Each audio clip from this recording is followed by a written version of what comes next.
حضرت علی رضی اللہ تعالیٰ عنہ نے فرمایا، تمام رشتوں میں سب سے کمزور رشتہ تمہارے جسم اور روح کا ہے، نہ جانے کس وقت اور کہاں ٹوٹ جائے۔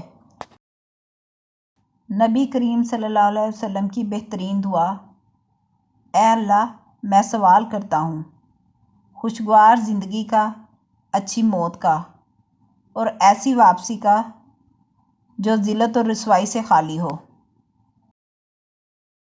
جس شخص کے ساتھ اللہ تعالیٰ بھلائی کا ارادہ کرتا ہے اسے دین کی سمجھ عنایت فرما دیتا ہے۔ جو کام لوگوں کے سامنے کرنے کو ناپسند کرتے ہو وہ تنہائی میں بھی نہ کیا کرو۔ اے لوگو، اپنی اولاد کو مجھ سے، میرے اہل بیت سے اور قرآن سے محبت کرنے کی تاکید کرو۔ دنیا مومن کی قید ہے اور کافر کی جنت ہے۔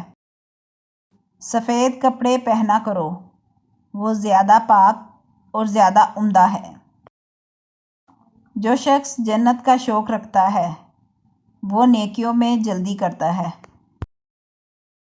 جو چاہتا ہے کہ اس کے رزق میں فراغی ہو اور اس کی عمر دراز ہو تو وہ صلہ رحمی کیا کرے۔ ہم رزق کو نہیں، رزق ہمیں تلاش کرتا ہے۔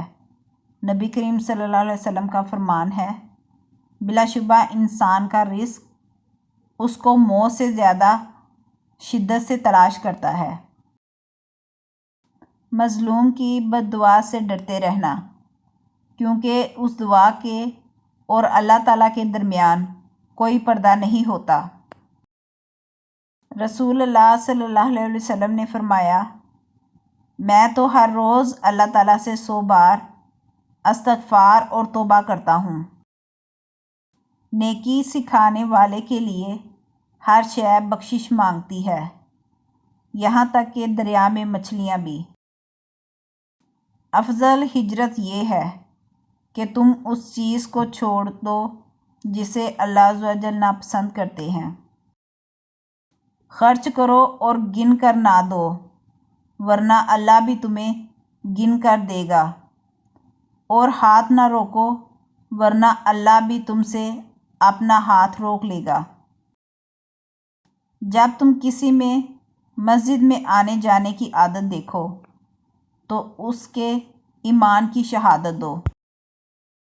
لوگو، انسان کو دنیا میں ایمان اور عافیت سے بڑھ کر کوئی نعمت نہیں دی گئی، اس لیے اللہ سے ان دونوں چیزوں کی دعا کرتے رہا کرو۔